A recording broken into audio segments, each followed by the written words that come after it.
All right, everybody, we welcome you in live here on a Wednesday. Excuse me. The Justin Kenner Show presented by Frickers. Frickers, your home for fun, food, sports, and spirits. All right. So the trade deadline's like 6 days away in the NFL. The NFL trade deadline used to mean nothing. We, usually don't see a lot of big moves at the NFL trade deadline. That has definitely shifted and changed in recent seasons. And I guess the question I have, and the thing I always question is, and we're seeing it a lot with the Browns and the Bengals. I can't tell you how many sound bites or just segments I've heard on other shows about should the Browns trade Myles Garrett? Should the Bengals look to move on from T. Higgins or Trey Hendrickson? And I just, it's so amazing to me that we get so caught up in the season we're currently in and the season we're currently in only, that we don't sit there and process big picture. And maybe that's what some of this is. I just disagree with it. For instance, the Browns are, not good this year. We know that.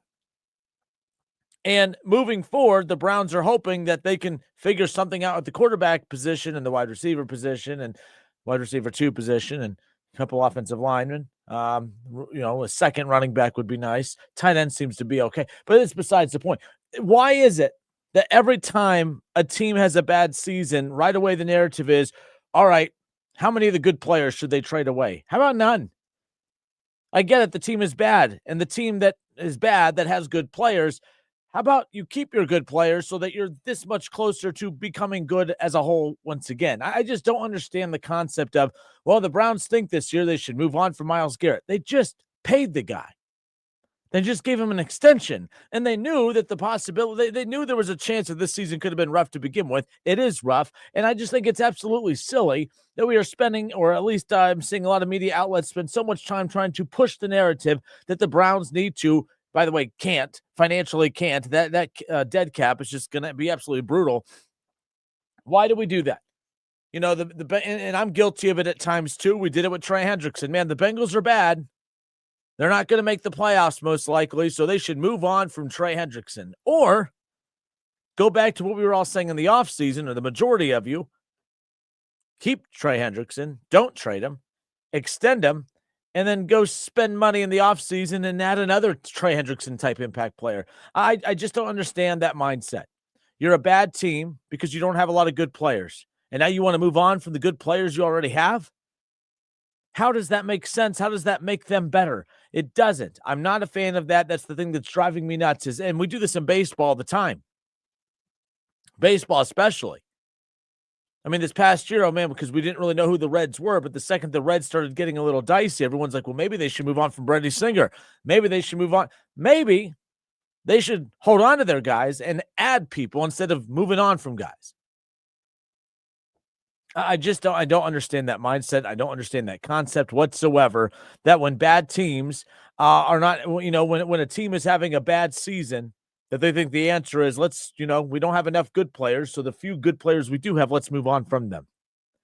Now, Trey Hendrickson's different because the Bengals have basically let you know that they don't have any interest in any kind of long-term relationship with him to begin with. So that is a little different. Cleveland, they just gave a massive extension to Myles Garrett in the offseason. And that for a short amount of time, he was the highest paid non-quarterback in the NFL. And yeah, why would Cleveland not even a few months after getting that deal done with him all of a sudden say, well, man, we signed you thinking we were going to be good in the months of September, September and October. And since we're not, we're going to trade you now. No. It doesn't make any sense. If the Browns are going to move on from Myles Garrett, they would have done it when they could have financially afforded to, when he asked for it, and two, when they could have financially afforded to do it. Now the dead cap, there's no way they can move on from it. It doesn't make sense. I'm a Browns homer. I get it. But the Browns have a dominant side of the ball. Why would you want to weaken that? All right, the Browns have a dominant side of the ball. Their defense is dominant. Why would you even consider moving on from Myles Garrett? Well, just think of the return that you're going to get. I completely get that. but it's not the same. Like, for instance, I was watching a show earlier and they brought up the fact that, Dallas, although they're paying for it this year, they were going to be bad with Micah Parsons.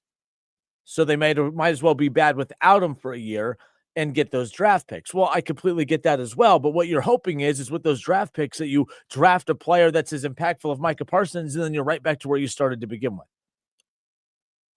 The difference is Cleveland's defense is really, really good with Myles Garrett.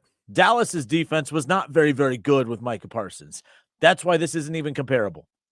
Is because, and it's kind of similar to Trey Hendrickson a bit too, where the Cincinnati Bengals are like, well, we probably could. I mean, the Bengals are last in pretty much every major defensive statistical category. I think it's actually kind of stupid to not trade him, because you could be the worst defense in the NFL with him. You could be the worst defense in the NFL without him. It would be silly almost to not even consider moving on from Trey Hendrickson at this point.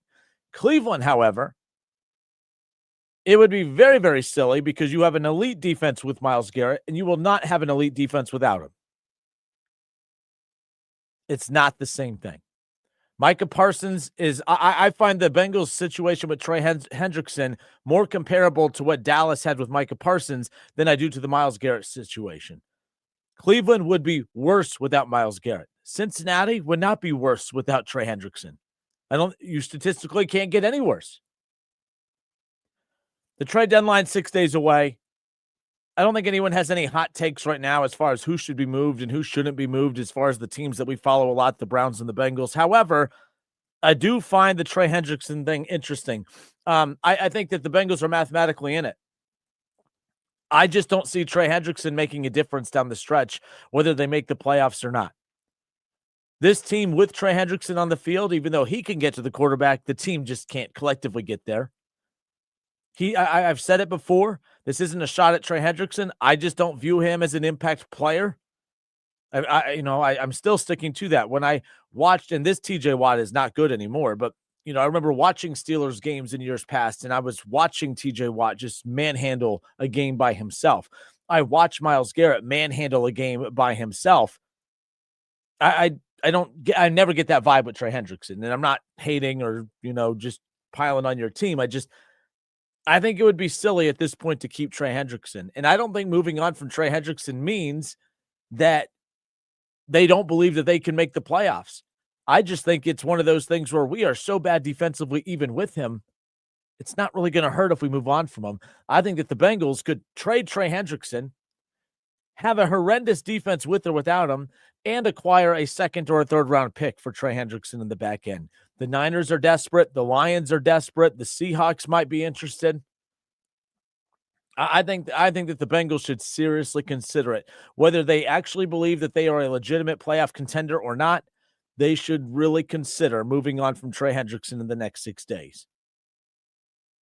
Trey Hendrickson wanted to come back to help, for a contender. This team may not be a contender. Trey Hendrickson has demanded trades multiple times throughout his time here. Finally give him what he wants, and then you get what you want, another high draft pick. Because guess what? You need a lot of draft picks. You have a lot of holes and deficiencies, cheap ownership. They I shouldn't say cheap ownership. They have owners who are bad with money. They don't spend the money wisely. They spend their money, they just don't spend it wisely. That's why I never really get in that cheap conversation with them. I think that the Bengals aren't cheap. I just think that they spend their money poorly. I can't say they're cheap when Ja'Marr Chase was the highest paid non-quarterback for a bit. I can't say they're cheap when they paid the quarterback, Joe Burrow, $55 million. He was the highest paid player in the NFL for a moment. They're willing to spend the money, but because their practices are so dumb, they end up spending way more money than they should. Burrow, not really, but the Ja'Marr Chase and the T. Higgins and even the Trey Hendrickson thing just snowballed out of control. All right, I'm Justin Kinner. It's the Justin Kinner Show presented by Frickers. Frickers, your home for fun, food, sports, and spirits. 937-518-1410. That's the number to call and jump in on the conversation. Trey Hendrickson. Should the Bengals move on from him?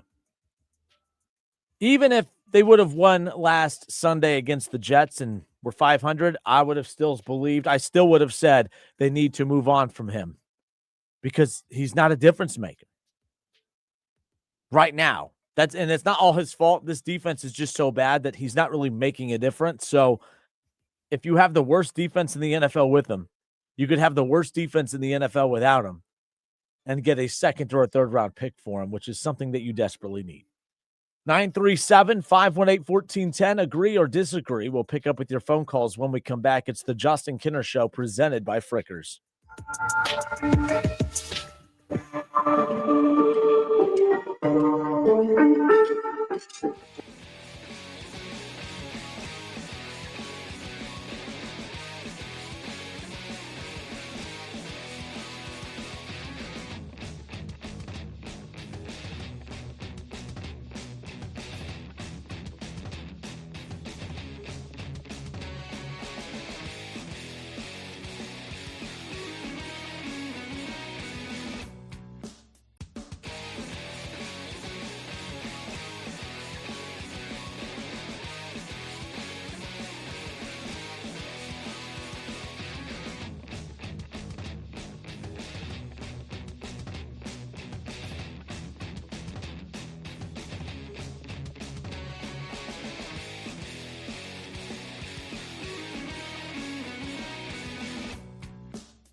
$14.10 ESPN Radio.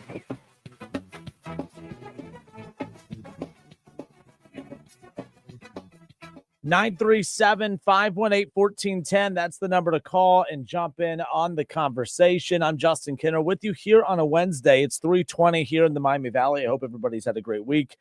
It's that cold, rainy fall weather. Ugh. But we welcome you back.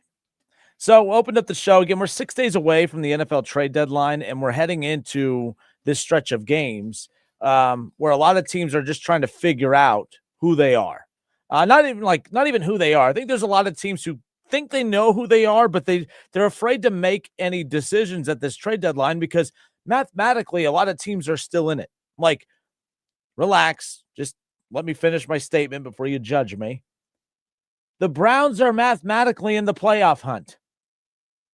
Kevin Stefanski has the Browns, despite the quarterback issues. Kevin Stefanski has the Browns within just a few games of a wild card spot. Yeah, that's some strong whatever it is I'm drinking during the commercial break if I truly believe that. But there are a lot of teams who are like that, who are mathematically still in the hunt.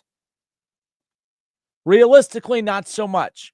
And I think that there are a lot of teams who are confused at the moment. And I think one of the teams, if not the team, that is probably the most confused, I think that the team that is really trying to figure out who they are more than anybody else, I believe, is the Cincinnati Bengals. Mathematically, they're in it. Realistically, they're semi in it. And it has more to do with who the Steelers aren't than who the Bengals are. I think that the Steelers are a solid. Oh, they're a little below solid. And then the Bengals are a little bit below that. The Steelers still have a very tough schedule moving forward. And I think that as the Steelers continue to stub their toe moving forward, it makes them vulnerable, which then props up the Bengals accidentally. But it's hard to buy into the Bengals because they've proven they can lose to anybody. They've proven they can lose to any team. When you lose to an 0-7 New York Jets team at home, blowing a double-digit lead against that team in the second half especially, you have proven at that point you can lose to absolutely anybody. But at the same time, you have Jamar Chase, you have T. Higgins. You've seen that this team can score at will. Some of that might be up for, a little concern. There's some injuries that have impacted the Bengals. We'll talk about that more coming up in a moment. But man, oh man, who are the Cincinnati Bengals? They are a flawed team. They're not a very good team. But I think they have a very good chance at still competing for not just the playoffs, but the division. A bad division, but a division that somebody has to win that division. And I'm going to keep pounding the table saying that. I'm going to continue to say that I think the Bengals have a legit shot. Now, again, they could shoot themselves in the foot again this week, especially if Joe Flacco doesn't play against the Bears. But I will say, if the Bengals lose and the Steelers lose, you're right back where you started a week ago. Remember when the vibes were high? You beat the Steelers 2 weeks ago. The vibes were at an all-time high. Guess what? When you beat the Steelers, you were a game and a half out of first place. Guess what happened a week later? You lost. The Steelers lost. Guess what? You're still in the same exact spot you were a week and a half ago. You're a game and a half out. Nothing's changed. And if the Steelers lose this weekend and the Bengals lose, you're still in the same spot. I told you yesterday, this season is giving me Cincinnati Reds season vibes, where 1 week you feel like, oh man, the Reds have everything you need to make it to the playoffs. They have luck on their side. And then the next series, you're like, they can't even beat the A's. They can't even beat the Marlins. They can't beat the Rockies. You know what I mean? Like we experienced that all season. That's where I'm at with the Bengals. 1 week, they're going to make you feel like, oh, they have enough. They have enough to get it done. They have enough to buy time till Joe Burrow gets back. And then we see what happened this past Sunday, and they're like, okay, no, they don't. We went through this exact same thing with the other pro team in Cincinnati for baseball season. And I think we're going to be doing the same thing again for this Bengals team. The Reds backdoored their way in to the Major League Baseball playoffs. I think that the Bengals might backdoor their way into the NFL playoffs if they do their part. If they do their part, because I think that the Steelers, with the most expensive defense in the NFL, it's almost the equivalent to the Mets, who had one of the most expensive rosters in Major League Baseball.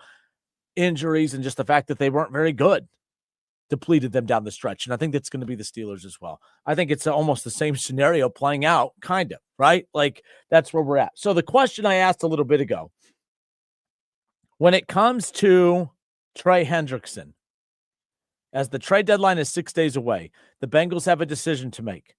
Do you move on from Trey Hendrickson? Some outlets are coming out and saying that absolutely not, or not absolutely not that they shouldn't, but that the Bengals have no interest in moving him. But I also think it's kind of silly because I think with Trey Hendrickson, even though the Bengals, who could still make the playoffs, and you're going to say, well, the only way to do that is with Trey Hendrickson. I kind of disagree with that. The Bengals statistically are the worst defensive team in the NFL. If you're doing all of this, I mean, your only hope is that the offense just stays hot, right? That's your only hope. There's no hope for the defense, okay? So at this point, you're the worst defense in the NFL with him. You could be the worst defense in the NFL without him. And at least if you're going to be the worst defense in the NFL, you might as well continue being the worst defense in the NFL while acquiring a second-round draft pick. And I'm not making that number up out of nowhere. I've watched multiple and listened to multiple shows today that said anywhere in the range of a second to third round pick is what the Bengals could realistically get for a Trey Hendrickson. So we'll see what happens. But I think that it would be silly of the Bengals not to. This idea that we got to keep him because we're still going to be in the playoff conversation. I agree you're still going to be in the playoff conversation. I disagree that you should keep him because of that, because he's not making an impact. And it's not necessarily his fault. There's just no talent around him to really enhance his ability. Can you imagine a Trey Hendrickson in San Francisco? Can you imagine a Trey Hendrickson in Detroit with Hutchinson? Can you imagine, for any team out there that adds a Trey Hendrickson, it might be painful for Bengals fans to watch, but it might be the reality check that front office needs if they watch him go elsewhere and dominate alongside other really good defensive players, because then everyone's going to look back and say, maybe we should have ignored Joe Burrow and did what responsible franchises should do and spread the money around the roster and not just put it all on the offensive side. 937-518-1410. The Bengals should do what with Trey Hendrickson? Let's go to AJ. AJ, thanks for holding. You're on live. Hey, Justin. It's rare, but I agree with you completely. So the Bengals are still mathematically in it, but I think if you're a true Bengals fan, you see the writing on the wall. Even if we do back our way into the playoffs, I mean, what's going to come out of it? A first round loss? You're not going to make it very far with that defense. They're atrocious. And even, Trey Hendrickson's great, but standalone by himself without someone else to kind of help him along, to take off some of these double teams, he's not producing. I don't even know how many sacks he has so far this year, but it's not a lot. And I agree with you. I think, we really need to see the writing on the wall and plan for the future. Now I'm going to throw you a curveball, and I've had this discussion with a lot of my friends who are Bengals fans. I would say the same thing about T. Higgins. He was targeted 2 times last game. Andre Yoshivas was targeted more than T. Higgins was last game. So you're not the first, AJ, real quick, you're not the first Bengals fan to bring that up this week. In fact, we had a couple other Bengals fans throughout the week mention that. Are we overreacting to that slightly? It was only 2 targets. He did not make an impact this past week, but the week before that against the Steelers, I mean, he had 9 targets and a handful of catches that night and had a huge game against Pittsburgh. Are we so angry about that Jets game that we're maybe slightly overreacting to some of those things, like the T. Higgins production, for instance?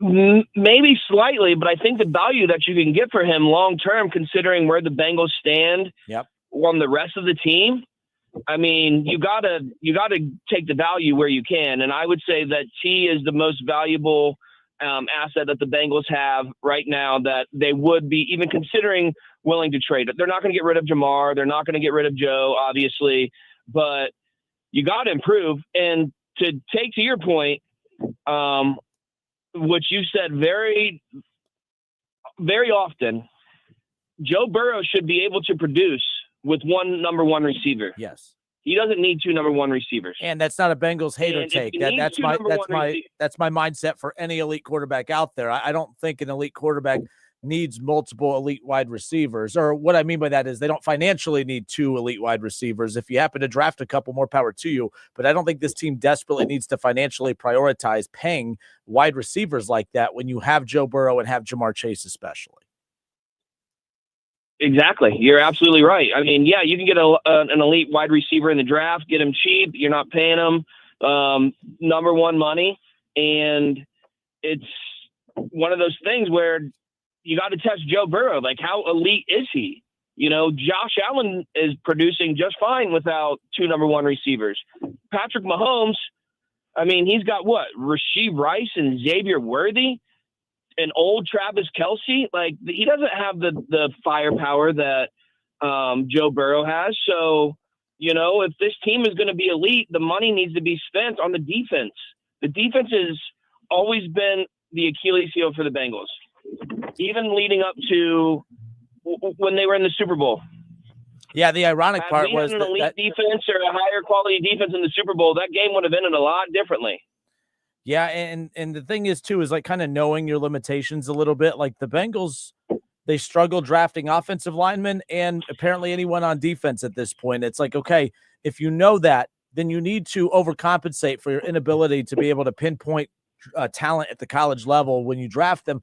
I think they need to spend way more dollars on the defensive side in free agency. And then, yes, they do need to hit in the draft. Otherwise, none of this matters. But they also need to financially invest into it in free agency. They did that a few years ago when, you know, obviously they went out and got DJ Reader. You had Trey Hendrickson. You went and got Mike Hilton. They went and they invested financially into the defense, all while drafting Logan Wilson and some of these other guys. And it was a perfect blend. I think they need to go back to that mindset. This idea that they're going to draft every position and try to win with second and third year players, that was never a smart concept at all, especially for an organization like the Bengals. It's poor player evaluation. Yep. When it comes down to it. And I'm going to harken back to the comment that I said earlier this week. It is Duke Tobin. Mm-hmm. He is not an effective, whatever his title is, general manager, whatever. He's connected at the hip with the Browns. He's been in that position for 25 years, and he's got so much leeway that it's ridiculous. And he hasn't done anything outside of Jamar and Joe. He hasn't drafted effectively, brought free agents in effectively. Like, players are not being developed, like young talent. Like, but that's never going to happen. I mean, you know how stubborn the Browns are and set in their ways. Yeah. Duke Tobin's got a cushy position. He's not going anywhere. Nope, they're not. But hey, AJ, I always appreciate when you call, man. Thank you. Hey, Justin. Yep, take care. 937-518-1410. And you know, AJ brings up a lot of good, a lot of good points, especially about the Brown family. And you always got to question their urgency or their competitive drive to win at the highest level. This is an investment. Owning the Bengals is an investment to them. The only thing they care about is getting a financial return. And guess what they are getting? Because you have Joe Burrow and Jamar Chase and T. Higgins, and you have exciting players, you're going to go to the ballgame. You're going to watch. You're going to buy tickets. You're going to buy jerseys. They're making money. Like, at the end of the year, from a business perspective, at the end of the 2025 season, the Brown family, if you ask them from a business perspective, was this season a success? From a business side, yes, there's not many seasons where business-wise it wasn't during this Joe Burrow era. This is going to be most likely, I still think they have a chance, but it is most likely going to be the third. You have Joe Burrow, Jamar Chase, and T. Higgins. And this will most likely be the third straight season that they do not make the postseason. But from a financial standpoint, from a revenue standpoint, this will be a successful year for the Brown family. And that's a problem. You know, say what you want about this. Is why when people rip Jerry Jones and they rip these meddling owners, I know it's annoying, but I would rather have an owner that cares way too much, like a Jerry Jones, than a guy that can't stay awake like Mike Brown. I would much rather deal with the meddling owner that is willing to finance, like, that might be a little too, quick with the trigger when it comes to moving on from coaches or moving on from whatever. I would much rather deal with that than the cool, calm, and collected Brown family who's, all right, what's our bottom line? Oh, we're doing pretty well. Oh, we're under 500, but as long as our bottom line's okay, that it's a lot of give and take, but it's a lot of taking for the Brown family, and it's a lot of giving of patience for Bengals fans, no doubt about it. I'm Justin Kinner. It's the Justin Kinner Show, Dayton's ESPN Radio, 1410 Wing AM, 937-518-1410. That's the number to call and jump in on the conversation. We were not live on the Justin Kinner Show Facebook page, but we are now. My apologies. We were streaming to the wrong Facebook page, but we are back up. We are on the Justin Kinner Show Facebook page. All right, so that's where we're going to pick up when we come back. I say this all the time. You guys hear me say it all the time, but I am curious your guys' thoughts on this. There is mathematically being in it and realistically in it, and it's a simple question. This is easy. This is just a yes or a no. And I want you guys to leave the comments in the chat. So head to the Justin Kinner Show Facebook page. You can watch the show live there. I want you guys to put your answer in the chat. Okay, I want to know, all right, as where we sit right now, the Bengals, they're mathematically in it, but are they realistically in it?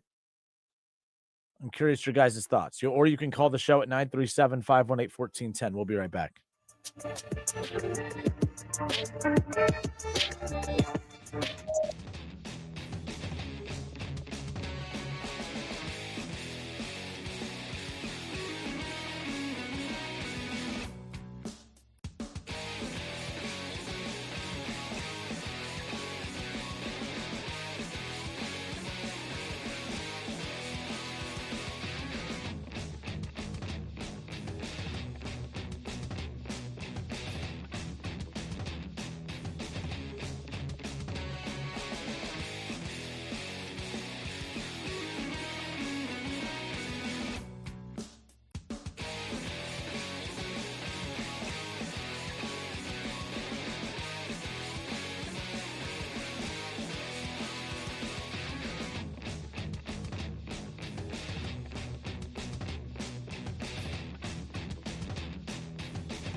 here on 1410 ESPN Radio. All right, and we are back. I'm Justin Kinner with you here, Dayton's ESPN Radio, 1410 Wing AM, 937-518-1410. We'll get your calls coming up in just a second. Let's reset here. The trade deadline 6 days away. The Bengals are mathematically still in it. Are they realistically still in it? And I want to say no. When your offensive line isn't good, you struggle to run the football, and your defense is the worst defense in the NFL, it's hard for me to say that you're anywhere close to being in it. But I don't trust the Steelers. But the Steelers are better coached. I do think they have better talent. But they also, very similarly to Cincinnati, have the same deficiencies. Their offensive line's not great. They're not a great running team, and their defense isn't very good. The Bengals' defense is worse, though. But the Bengals' offense is way better, or at least when the quarterback is healthy. Or I should say quarterbacks, because when Joe Burrow is healthy, obviously we know how good the Bengals are. And when Joe Flacco is healthy, we know how good this Bengals team has the capabilities of being. According to Ian Rappaport, ESPN's Adam Schefter, and other NFL insiders and reporters, this was announced earlier today. And again, it happened in the loss against the Jets. Bengals quarterback Joe Flacco is dealing with an AC joint sprain in his throwing shoulder, and his status is up in the air for Sunday against the Bears. Flacco, remember, left the loss against the Jets, then came back late, didn't look like himself. Head coach Zach Taylor called him day-to-day.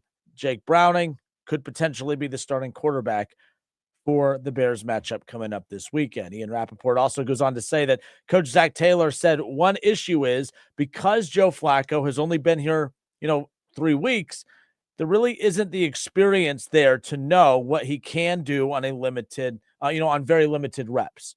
Him coming in, so quickly and then being the starter for the Packers game, they had enough time to work together just to throw out a limited package, as we saw against Green Bay. We saw them open it up more against Pittsburgh. But with him not really participating in any on-field activities throughout this week, it's one of those they don't really know what to expect of him and what he can expect from them if he is thrown out there on Sunday. The bottom line is it feels like the season is on the line coming up this Sunday. It feels like the season is on the line this Sunday. And then that's a problem, that's a concern, because you don't have everyone fully healthy, ready to go. Logan Wilson today, who has demanded a trade and his usage has been diminished anyways, they said, and unless anyone has seen an updated report, the last tweet I saw was that he was just sitting on a stationary bike. He wasn't out participating with his teammates in practice. So he's demanded a trade. It sounds like he's not really being very overly active at practice. Trey Hendrickson's beat up and injured as well. So mathematically, yes. Realistically, I don't know. Is this team in the playoff hunt? 937-518-1410. Let's go to Cincinnati. We got Biff. Biff in Cincinnati. You're on live, sir. Hey, first of all, Justin, I just want to say I love listening to you because you're a very reasonable man. I know you don't hear that a lot, but you actually are. I appreciate that. I know you don't hear it a lot. I know you get a lot of. I'm one of the only 7 Seahawks fans in Cincinnati, and so I'm looking at this objectively.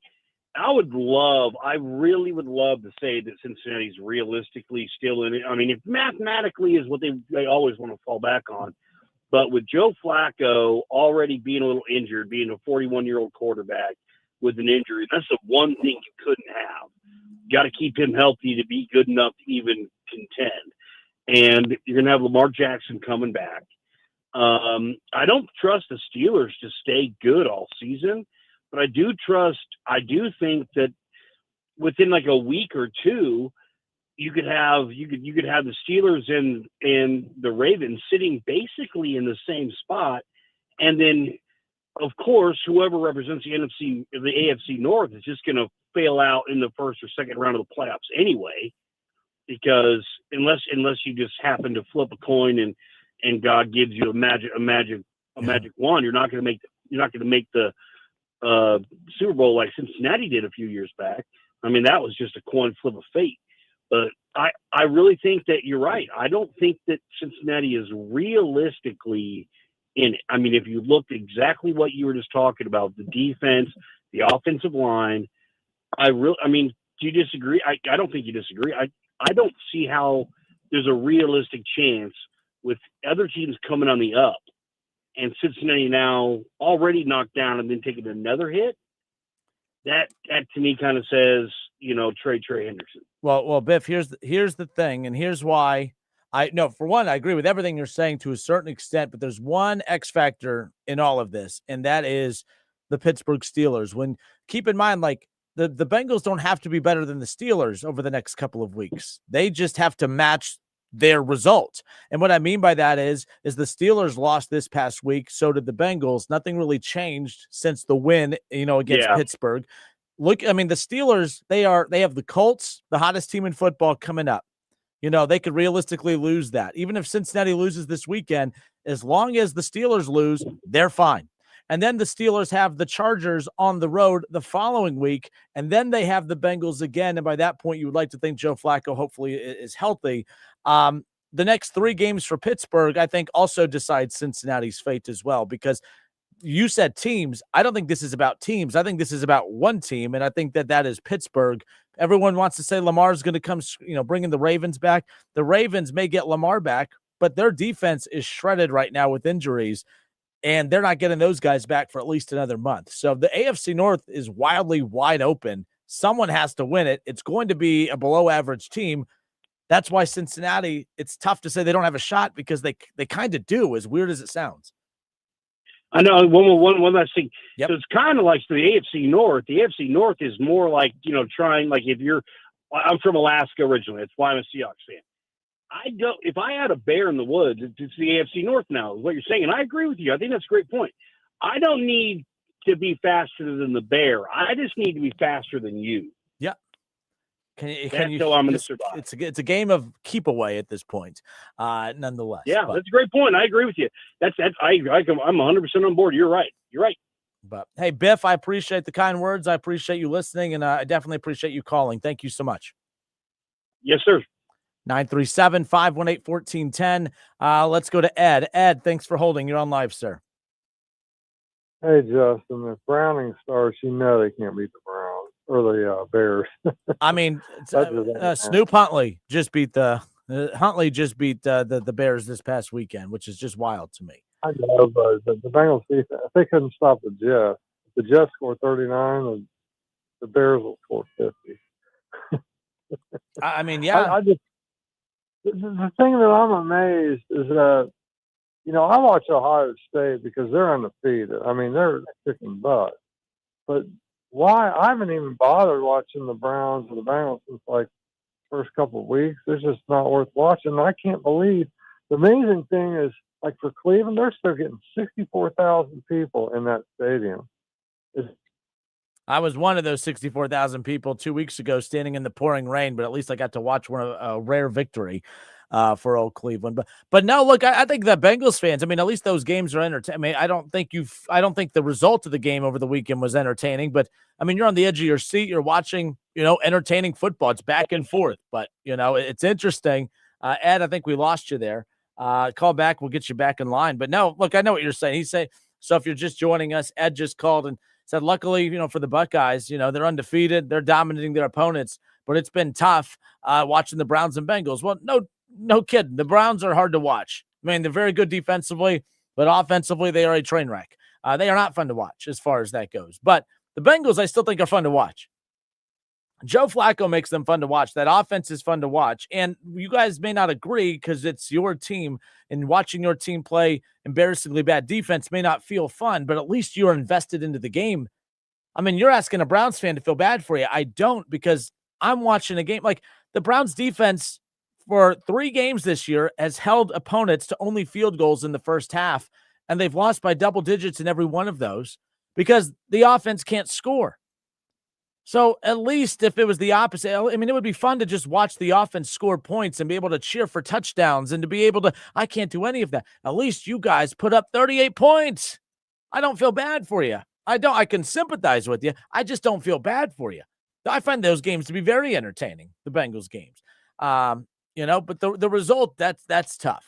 That's tough. Nonetheless, that's why the Dodgers in baseball have been so fun to watch all season. They're the best team in baseball, no doubt about it, but their record didn't really truly indicate that, because they lost a lot of games this year because they scored a lot of runs. Their starting pitching was good, but their bullpen was bad. So what would happen is the Dodgers would get out to leads, early leads. They'd score runs like that powerful lineup can do. And it looked like they were well in control because they have good starting pitching. But every time they'd go to the bullpen, it was a 9-inning, hold your breath, can they pull it off type of situation. Dodger games are fun to watch all season. It's not like they dominated teams. It was a hold your breath situation almost every other night in Los Angeles with the Dodgers. But the difference is they found ways to win. Cincinnati keeps finding ways to lose in those particular situations. But either way, this conversation started. The caption I think is we threw out there for the show today was, why are we so obsessed when teams are bad? Why are we always trying to force them to trade away their good players? Teams are bad because they don't have good players. Well, if you don't have good players, then don't trade the few good players that you do have. I'm so tired of tuning into sports talk throughout the day and hearing how the Browns need to trade Myles Garrett. That's the only identity that they have at the moment. Why would you? This guy had he has 10 sacks. He's had double-digit sacks for 8 straight years. All right. He's just a physical specimen. The dude is unbelievable. Why would the Browns trade him?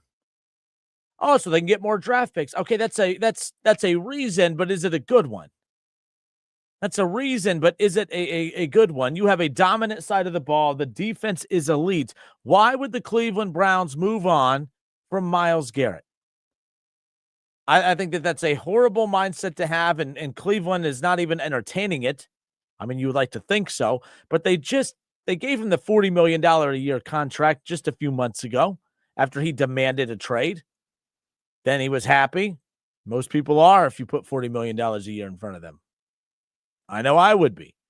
But the bottom line is we do this all the time. Every time a team is struggling, we right away start looking at their roster and say, let's trade that good player, that good player, that good player, or bring that good player back next year and go get more good players in the offseason. I hate that mindset, and we do it in baseball all the time. It's ridiculous.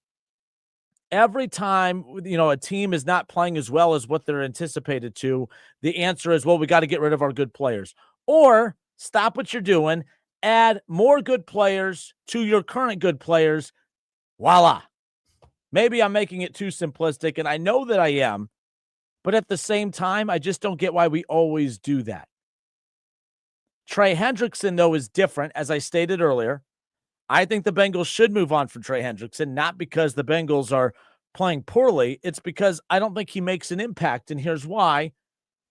Myles Garrett is arguably the best defensive player in football right now, and he's on a top 3 defense statistically in the NFL. He's making an impact. He is making a difference. The only reason Cleveland has a shot to win games is because of him and because of that side of the ball. You take Myles Garrett away from Cleveland, they're significantly worse. If you take Trey Hendrickson away from Cincinnati, I don't think that makes them worse. You are the worst. Your team has the worst defense in the NFL with him. You take him away, you're still going to have the worst defense in the NFL, but at least you'll have a second or a third round draft pick on top of it.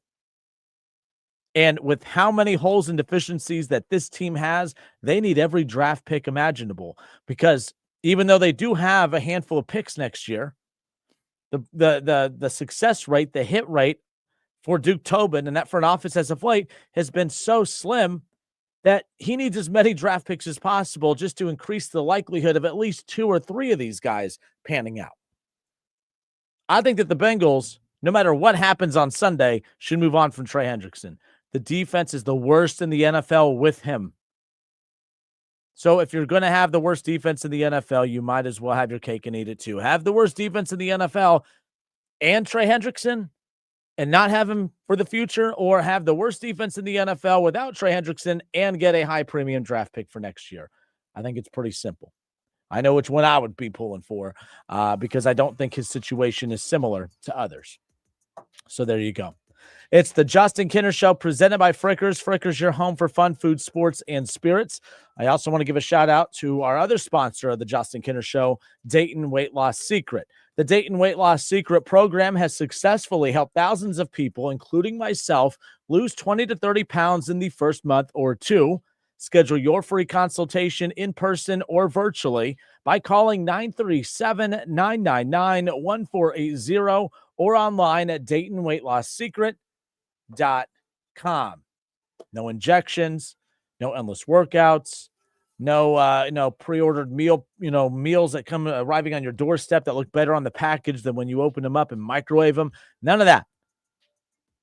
You lose weight, reset your metabolism, and it sets you for a much healthier path moving forward. And I tell you what, it's been a very rewarding thing for me to be a part of, and I promise it will be the same for you. Give them a call today, 937-999-1480 for your free consultation, or you could schedule it online at DaytonWeightLossSecret.com.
the latest looks all for under $30. With new arrivals every day, you never know what you'll find. Find a location at Macy'sBackstage.com. Justin and Kim Show. Been expecting you. Right here on 1410 ESPN Radio. All right, and we are back. I'm Justin Kinner with you here, Dayton's ESPN Radio 1410 Wing AM. A lot of trade talk discussion. I mean, I tell you what, I really don't know, and we've thrown this question out all week about which fan base has it worse. You know, Browns fans or Bengals fans right now? Like, who's enjoying their season less? I mean, it's hard for me to sit there and say that it's the Bengals, mainly because, like, your team's still mathematically in it. Your team plays entertaining games. But I get your quarterback's out. Your players are hurt. You know, that you've been reminded again that your front office is just a bunch of boneheads. Like, it's just, I get it. But I'm telling you, you guys could at least sit down and watch an entertaining football game every Sunday. I can't.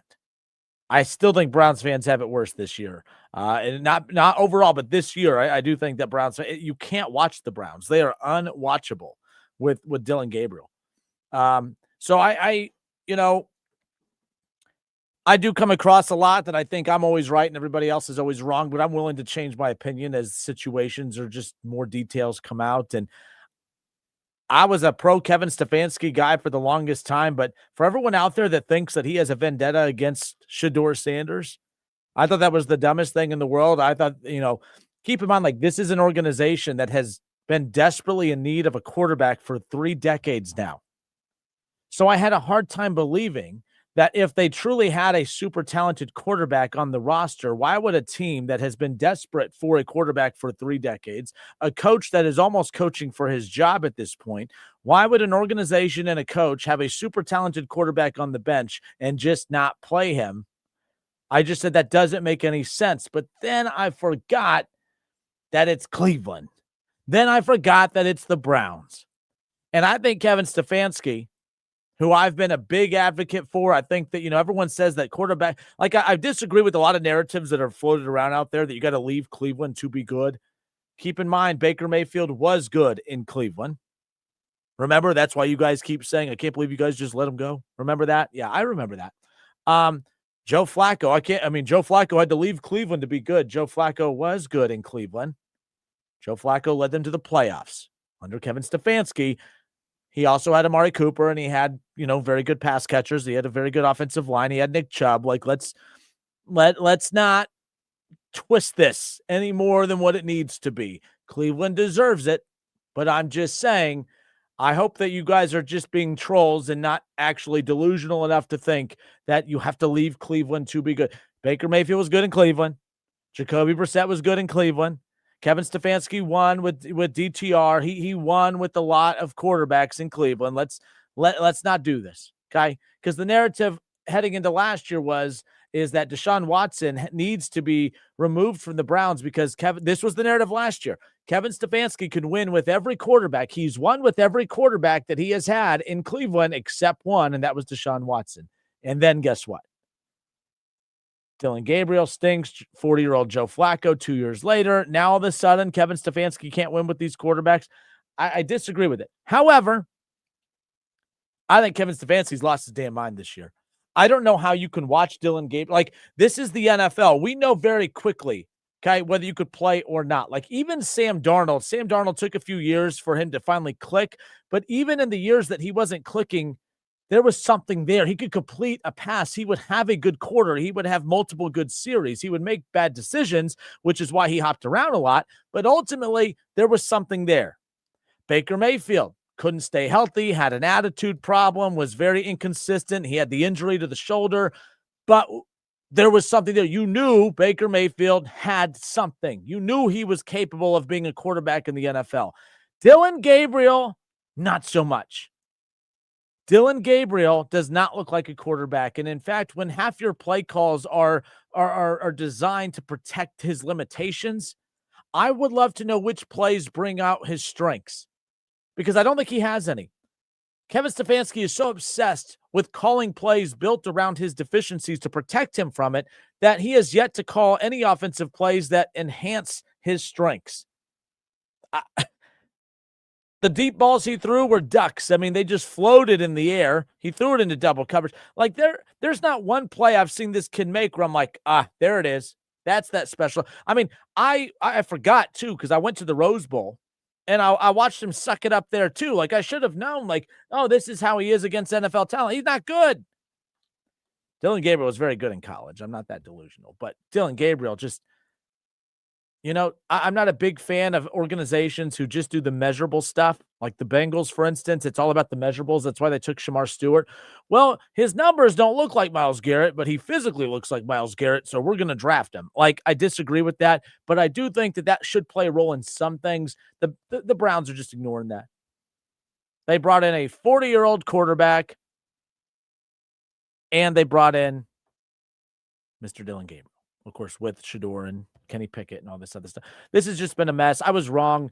I thought that Cleveland, there's no way that they would, I had faith in Dillon Gabriel at first because I'm like, if Kevin Stefanski is coaching for his career and he's willing to attach his reputation to him, I'm going to buy it. I'm going to say he's good. He's not good. He's not good. And I haven't played a down of quarterback ever, not even in Pee Wee. I maybe threw the football around with some friends. I don't know a damn thing, but like we all know as fans, you could see it. We could all see it. If he could do it. There's not one little thing he's done since arriving in the NFL preseason, anything that has looked impressive. Nothing. I'm over it. And the thing is I talked earlier about the Bengals being mathematically in it. Are they realistically in it? I think the Steelers are going to allow the Bengals to remain in it. If you look at the Bengals, they have the Colts coming up.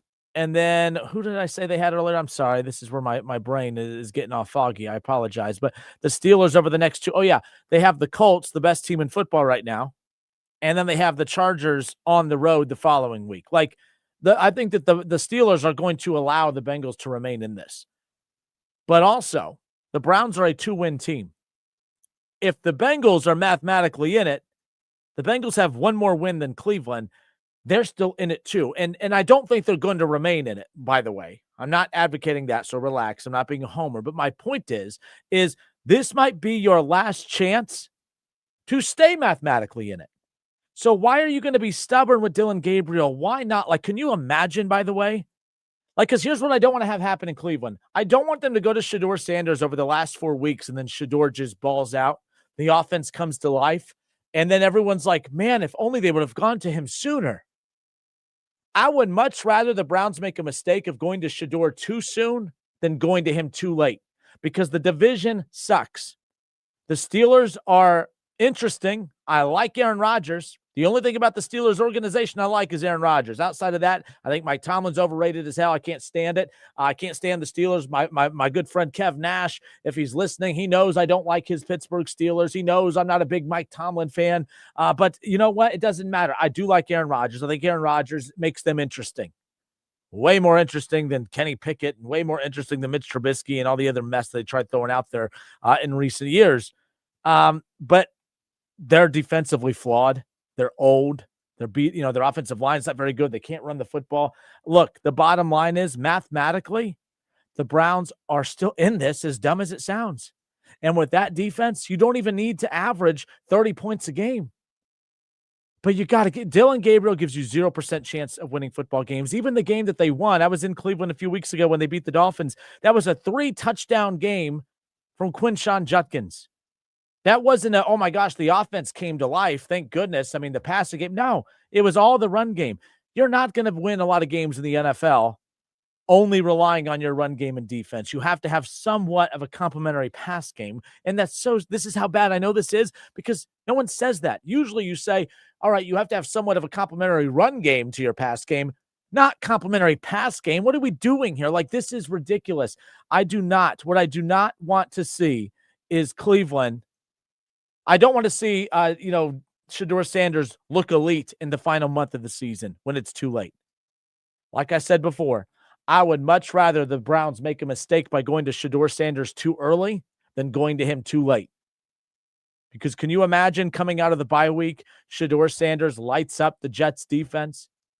The Browns, complimentary football. Shedeur looks great. Quinshon's running all over the place. Harold Fandon Jr. making plays. Myles Garrett, another 3 or 4 or 5 sack performance again. The defense dominates, and now the Browns have momentum heading into the back half of the season, and they're right back in it mathematically. Realistically, I don't know, but mathematically.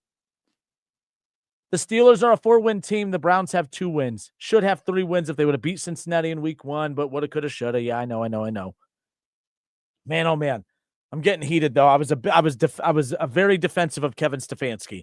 I wanted to believe that he was making the right choice, but he's not. I don't know how you can watch Cleveland. I don't know how you could watch the Browns and think that there's anything there with Dillon Gabriel. And if you are like, if he needs 6, 7, 8 games to show that he can complete a pass, guys, what are we doing? This is the NFL. Joe Burrow, when he got into the league, he was a rookie. He was young, but you saw it. You just knew.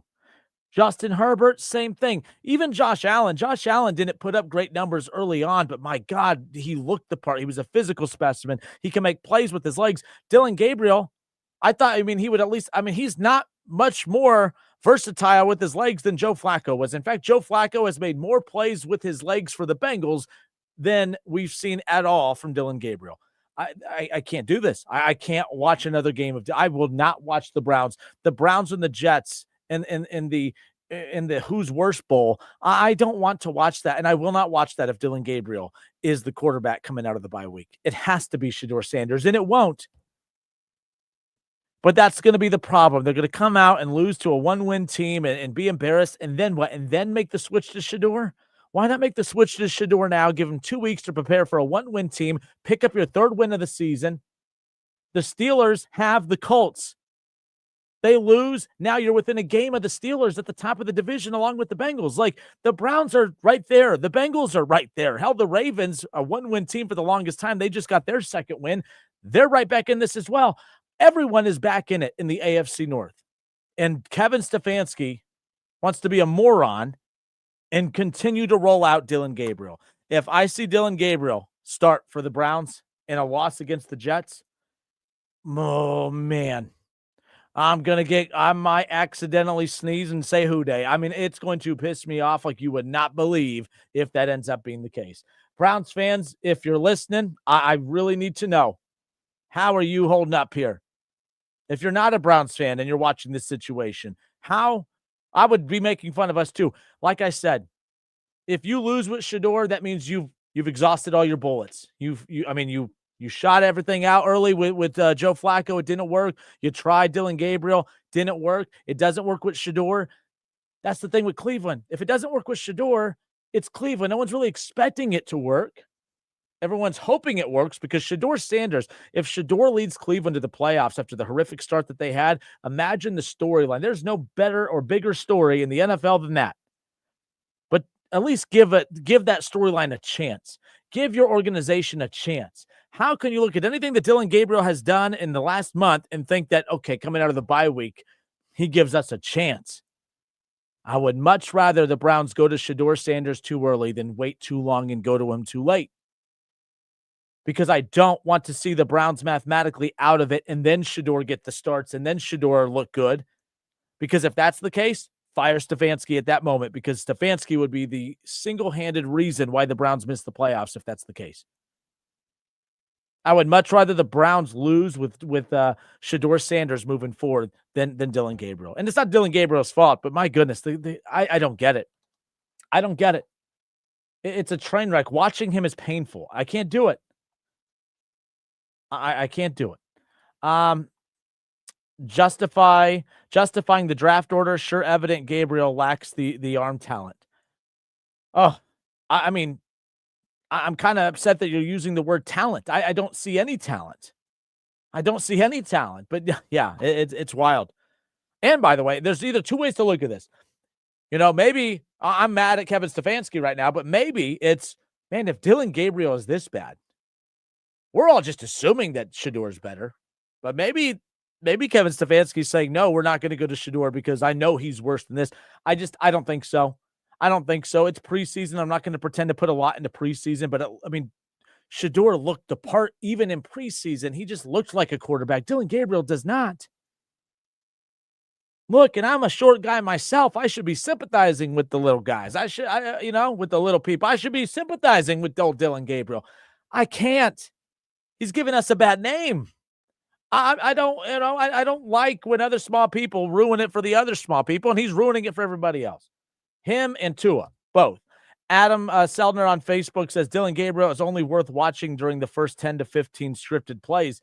That's the other thing. I've asked buyers and I've asked other NFL players when I've had the chance to sit with them and just say, hey, do you guys believe in that, in the scripted play narrative? Like, why is it that Cleveland and a lot of teams are like that? A lot of teams, Cincinnati, even like when Joe Burrow is healthy, it's like that a lot for Cincinnati too, where they always march down the field, score, and then they go cold for a while. It's like that seems to be a lot of teams. For a lot of pro players I talk to, they say that's not the case. I don't know. It's hard to say it's not the case, but I'm not going to tell a former player that they're wrong. But why is it that, the very first play of the game, Cleveland has scored on their opening drive on 4 of the 8 games this season. That's a 50-50. I get it. It's not great, but that's probably the only offensive stat that they can hang their hat on this year. The only positive storyline to the Browns offense is that, hey, half the time they could score on the opening drive. That's the only good thing about them. And it's not even good. Adam goes on to say, it seems that the Browns front office and head coach are scared to be wrong about their evaluation of Shedeur Sanders, because if he does succeed, then they won't hear the end of it. Yeah, and you're right, Adam, because I also get that vibe as well, that if he is good, that's a bad thing for the head coach. And the head coach is being selfish right now. He's more worried about how he's going to look than how the team is going to look. But he's too stupid to realize that if Shedeur goes out there and balls out and the team looks good, yes, he's going to look bad for a minute, but that's why you go to Shedeur now. Because if Shedeur does have what it takes to win you football games, you should do it while you're a 2-win team along with Baltimore. Cincinnati's mathematically in it. They're a 3-win team. And Pittsburgh, who has to play the Colts and at the Chargers the next 2 weeks. The Browns just have to win one of the next 2 weeks, and they're within a game of the division. Like, it's not that crazy. It sounds so stupid, but I do know this. With Dillon Gabriel, they don't have a shot. They have a shot with Shedeur. I want to see Shedeur out there. If Shedeur goes out there and stinks it up, oh well, Browns fans, we all go to bed at night knowing that they fired every bullet in the chamber. But I can't sit here and act like Dillon Gabriel's the only option. This is horrible. I can't watch it. Can't watch it, and I won't. I'm telling you right now, I'm not even going to talk Browns. If Dillon Gabriel has the nerve, and it's not up to him, but if Kevin Stefanski has the nerve to trot out little old Dillon Gabriel against the Jets, I'm not watching it. I'm not going to check the score. I'm not going to tune in. Even if they win and Dillon Gabriel plays great, okay, fine. I've had egg on my face before. I've had to eat crow before. I don't think I'm going to have to eat crow on this one. And I think for the first time, a lot of my listeners agree with me on something. Doesn't happen often, but I think we can all agree Dillon Gabriel stinks. I think we can all agree on that. It's the Justin Kinner Show, 1410 ESPN Radio, 937-518-1410. We'll be right back. It's Justin Kinner Show. We've been expecting you. Right here on 1410 ESPN.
Site Gunsmith. Stop by Old English Outfitters.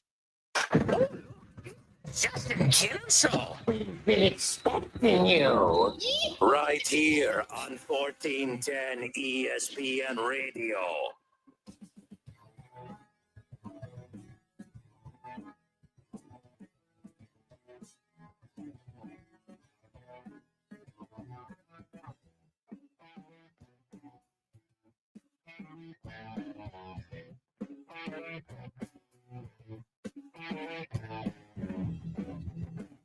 The Justin Kinner Show, presented by Frickers. Frickers, your home for fun, food, sports, and spirits. College basketball coming up here in 5 days, as the Flyers reminded us today. In fact, a very strange Twitter post from them earlier today, which we'll get to in a moment. But I thought this was interesting. This came out earlier. This came out yesterday, actually, yesterday evening. The NCAA is delaying the rule change, allowing athletes to bet on pro sports. The NCAA is delaying a rule change that will allow athletes and athletic department staff members to bet on professional sports. So, again, there was a lot of noise surrounding this, mainly because of the fact that people just don't want college athletes to be able to bet on any sports whatsoever because of the black cloud that is following all of sports due to, gambling when it comes to that either way. But the Division I board voted on Tuesday to push back the effective date of the sports betting legislative change, moving it from November 1st to November 22nd, one day after the close of a membership rescission period. Now, a rarely used rule allows about 30 days for each Division I school to vote to rescind a particular proposal if that rule has ended up being adopted by less than 75% of the D1 cabinet. So I don't really care about all this, but the bottom line is there's a lot of controversy surrounding this. I will say I see a lot of people overreacting to this. Maybe I'm missing something here, but I could see if this, I don't know why people freaked out about this. Why can't, if I am, if I'm Adam Jai and if I want to place a bet on the Lakers, why can't I? Why can't I? I don't understand why I can't do that. I'm not betting on my team. I'm not betting on college basketball. I don't understand why that's a problem. But there's a lot of, there's a lot of danger there. What danger? Kids making bad decisions. Kids make bad decisions no matter what. Look, I saw it last night. The, UD on Twitter, they put out their Bud Light fan of the game. You know how many DUIs there are in this city? In this state, in this country, in the world? How come we don't overreact to that stuff?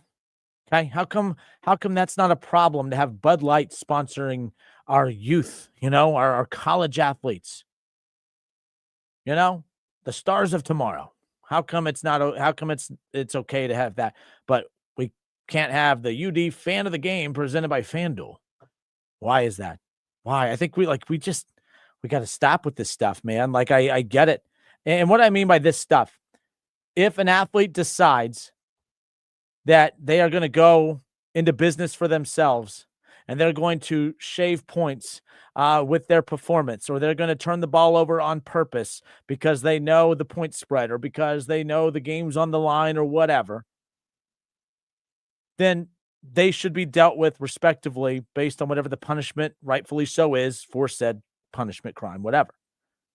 Just like if an athlete who, plays on a team that has Bud Light as its sponsor gets a DUI, they should be punished accordingly. I don't get this. Why are we giving gambling its own little set of rules, but every other vice that's out there, we just ignore and act like it's no big deal? I don't understand it. I just think that, young athletes, they're going to make mistakes. They should be held accountable. Move on. Stop trying to hold their hand and baby them and try to take away. We can't have sports gambling ads because they might bet on sports. They're doing it anyways. They're just finding other channels to do it. You're too silly to realize that, all of these athletes who are getting caught, they weren't getting caught before because sports gambling wasn't legal. The reason they're getting caught now is because it's legal and there's more regulation and there's just more, radar out there to catch some of these things.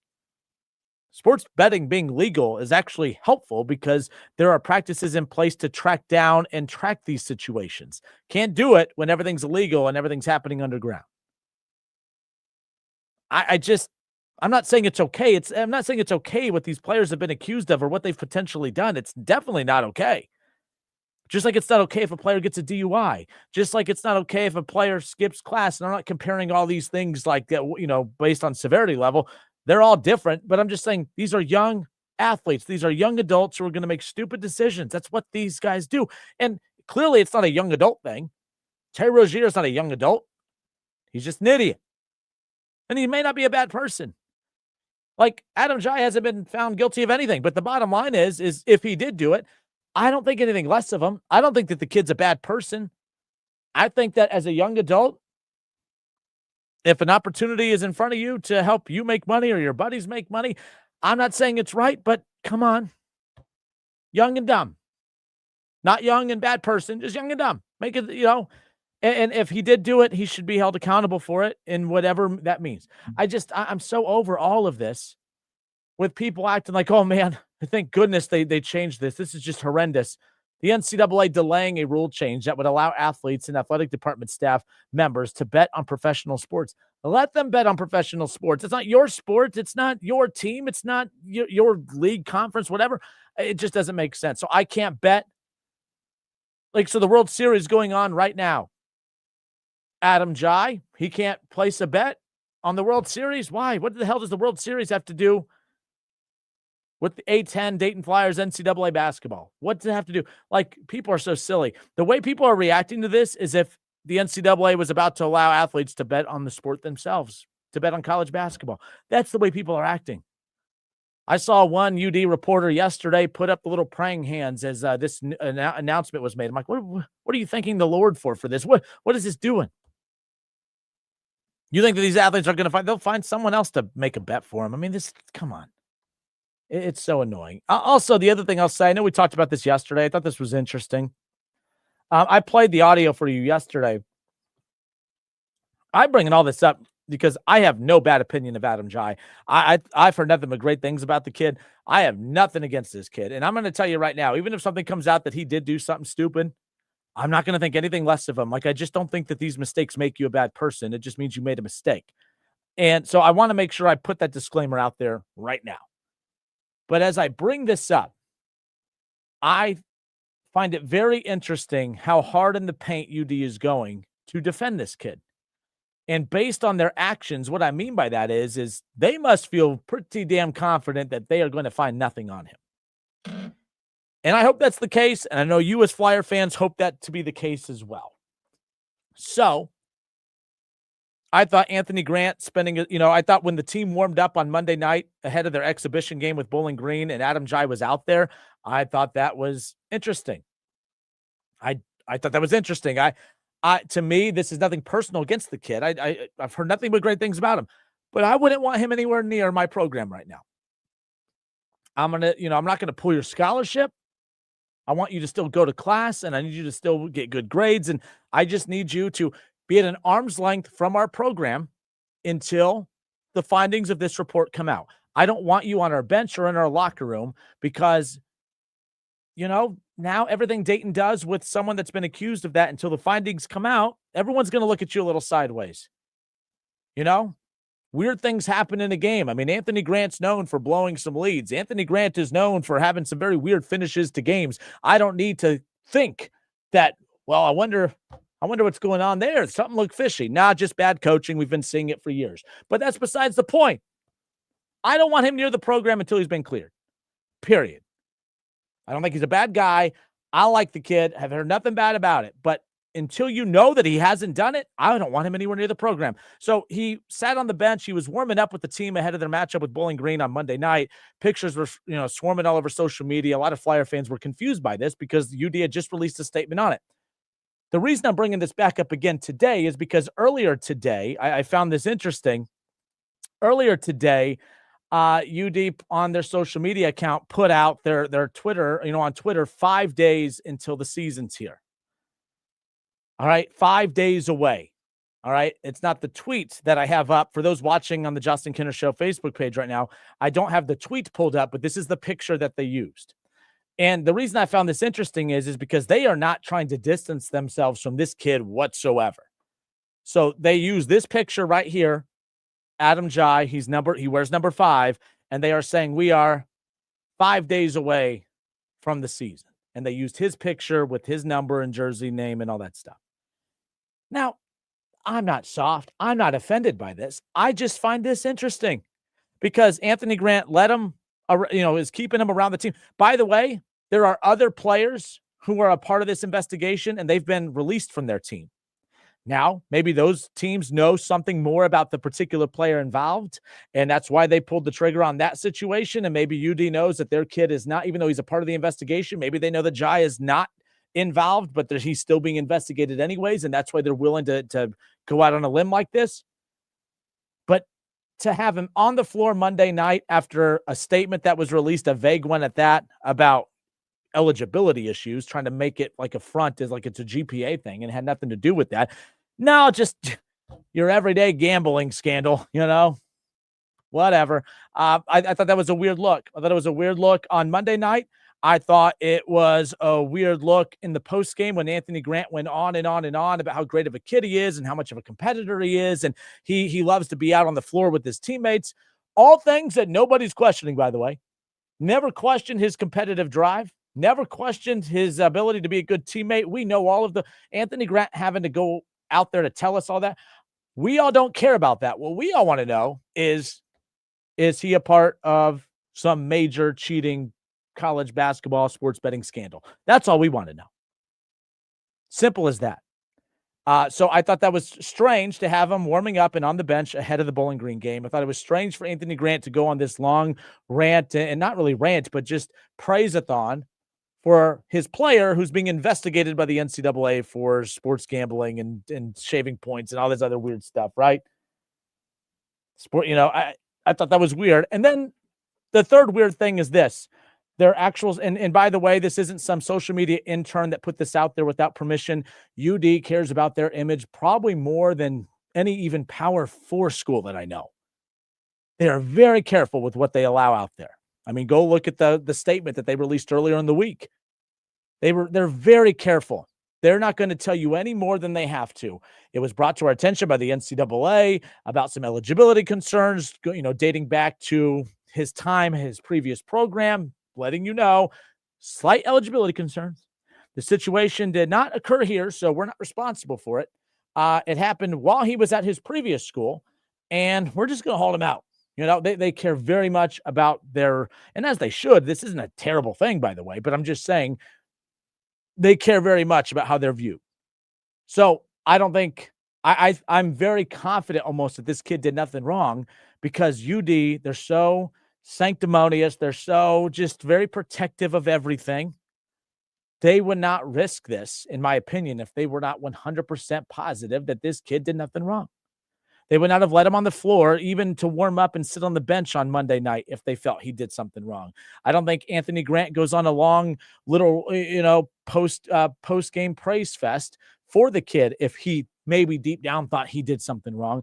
And I don't think that his picture would have been approved by the university or by the athletics department to use in a 5 days away. You could have used that opportunity, for McElveen to use that to maybe, use him to tie him in to that. RIP, by the way. Like, you could have used that. I thought it was very strange. I think it was almost done purposely. It wasn't some social media intern that accidentally used Adam Jai's picture, as you see here on the screen. That was done purposely. I think it was done purposely. I think that's the athletics department. I think that's the program. I think everything that has been done over the last couple of days post that statement is being done to let us all know the kid's done nothing wrong. And I think that's the case, and I hope that's the case. Because if not, UD's going to look really stupid.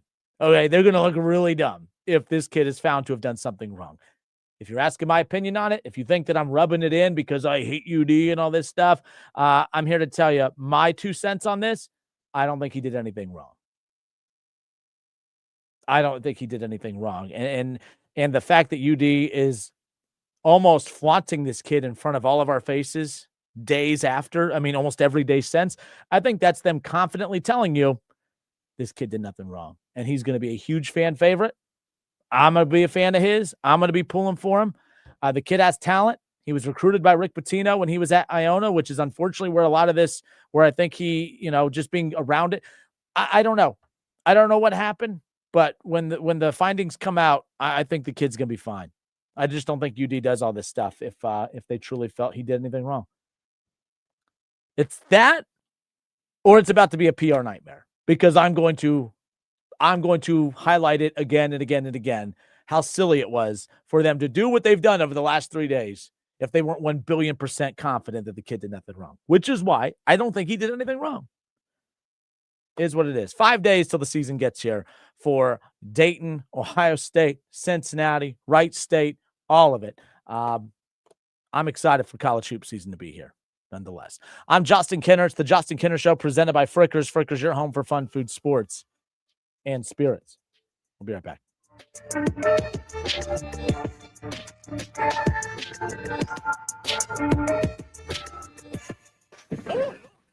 Justin Kinner Show. We've been expecting you.